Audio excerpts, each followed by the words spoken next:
Have you ever wondered what gives a poem or a song or even a movie its real power? Well, for 2,000 years, thinkers in ancient India were obsessed with that very question. They embarked on this incredible intellectual quest called Kāvyaśāstra to find the very soul of art. I mean, really think about it. What makes a bunch of words on a page do, well, that? What gives it that emotional punch? For these philosophers, this wasn't just some academic exercise. They were genuinely trying to hunt down the Atman, the living, breathing soul of a creative work. So the first big clue in this epic quest points straight to feeling. An early group of thinkers, the Rasa school, said, hey, maybe the soul isn't in the art itself, but in the emotion it sparks inside of us. But, and this is the key, it's a very special kind of feeling. Right, so here's the twist. Rasa isn't the raw, messy emotion you feel in your day-to-day life. It's something different. It's been transformed. Think about watching a really tragic movie. You're not actually grieving a personal loss. Instead, you're experiencing this universal, shared, and honestly kind of enjoyable version of sadness. It's emotion that's been made beautiful, something you can savor. The ancient sage Bharata Muni even broke it down for us, almost like a recipe. He said you take the causes of an emotion, the characters, the setting, the plot. Then you add in the physical expressions of it, like a character's tears or their smile. And you mix in all these other little fleeting feelings. When a great artist gets that combination just right, boom, rasa is born. And this is just a brilliant way to see how powerful this idea is. In real life, tragedy is just painful, right? But in art, it becomes karuna rasa, this aesthetic experience of pathos.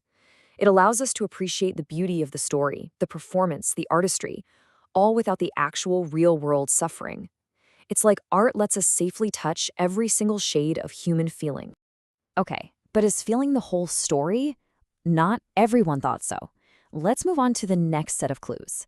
A whole different group of thinkers started to argue that, wait a minute, the emotion is important, but the true soul must be in the container, in the words, the style, the actual language being used. So you basically had this big debate with a few different camps. The Alamkara school, they were all about the ornaments, the metaphors, the similes, the poetic bling. Then the Riti school came along and said, no, it's not the ornaments, it's the style, the way the words are arranged. And then you had the Vakrokti school, who argued that the real soul is in being clever and indirect, in what they called creative deviation.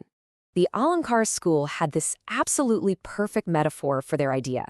They said that a poem without figures of speech is like a beautiful face without any jewelry. The beauty is already there, sure, but it's the ornaments that make it truly shine and grab your attention. But then came an idea that completely changed the game, a real revolution in thought. What if the soul of a poem isn't in what's being said at all, but in what's left unsaid? This is the mind-blowing theory of Dhvani, or suggestion. Dhvani is that echo, that resonance. It's the idea or feeling that isn't stated outright, but is so powerfully implied.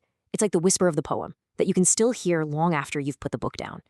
It's the meaning that just blossoms in your own mind. And the great thinker Anandavardhana, he didn't beat around the bush. He just came right out and declared it. Suggestion is the soul of poetry, period. This was a massive shift, moving the focus away from the surface of the words and diving deep into the world beneath them. Now, to really get this, we got to quickly look at how meaning even works. So on the most basic level, you have the literal meaning. The sun has set. It means, well, the sun has gone down. Simple. Then you have the indicative meaning. If I say he is a lion, I don't mean he's a furry animal. It indicates that he's brave. But Dhvani, that's a whole other level. And here's where the magic happens. Let's go back to the sun has set. Now imagine a woman says that exact same phrase to her lover. The literal meaning is still there, of course, but the suggested meaning, the Dhvani, is something like, the coast is clear. It's time for our secret meeting. That unspoken invitation, dripping with context and emotion, that is where the real poetry lives. So, okay, we've got emotion, we've got language, and now we've got this deep suggestive power. But how does it all hang together? Let's get to the final pieces of the puzzle. These are like the master principles that make sure the whole thing works as a single seamless experience.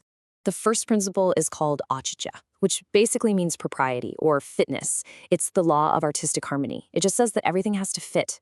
You can't use silly language in a tragic scene. It has to feel right. The second is anumiti, or inference. And this is cool. It recognizes that we, the audience, aren't just passive spectators. We're active participants, using our own logic to piece together the world the artist is showing us. So, after this incredible 2,000-year quest, what's the final answer? What is the soul of poetry? Well, the brilliant conclusion that Kāvyaśāstra comes to is that it isn't just one single thing. It's the entire journey. You can see that whole aesthetic journey laid out right here. You start with the basic element, the word. That word is then given an artistic shape through style. That style, in turn, creates a hidden depth through suggestion, which then evokes that universal, shareable emotion. And when all of that works together perfectly, you reach the final destination, that feeling of aesthetic bliss. The legendary poet Kalidasa, one of the greatest ever, really hit the nail on the head. He said that word and meaning exist in this perfect, inseparable union. You just can't pull them apart. The form and the feeling become one seamless whole. So what Kāvyaśāstra ultimately teaches us is that art isn't just one thing. It's not just a pretty phrase or a sad story or a clever idea. It's the complete harmonious fusion of all those things creating a single, total experience. And that leaves us with a question, right? The next time you listen to your favorite song or watch your favorite movie, how might this change the way you see it? Will you be able to see that whole journey unfolding?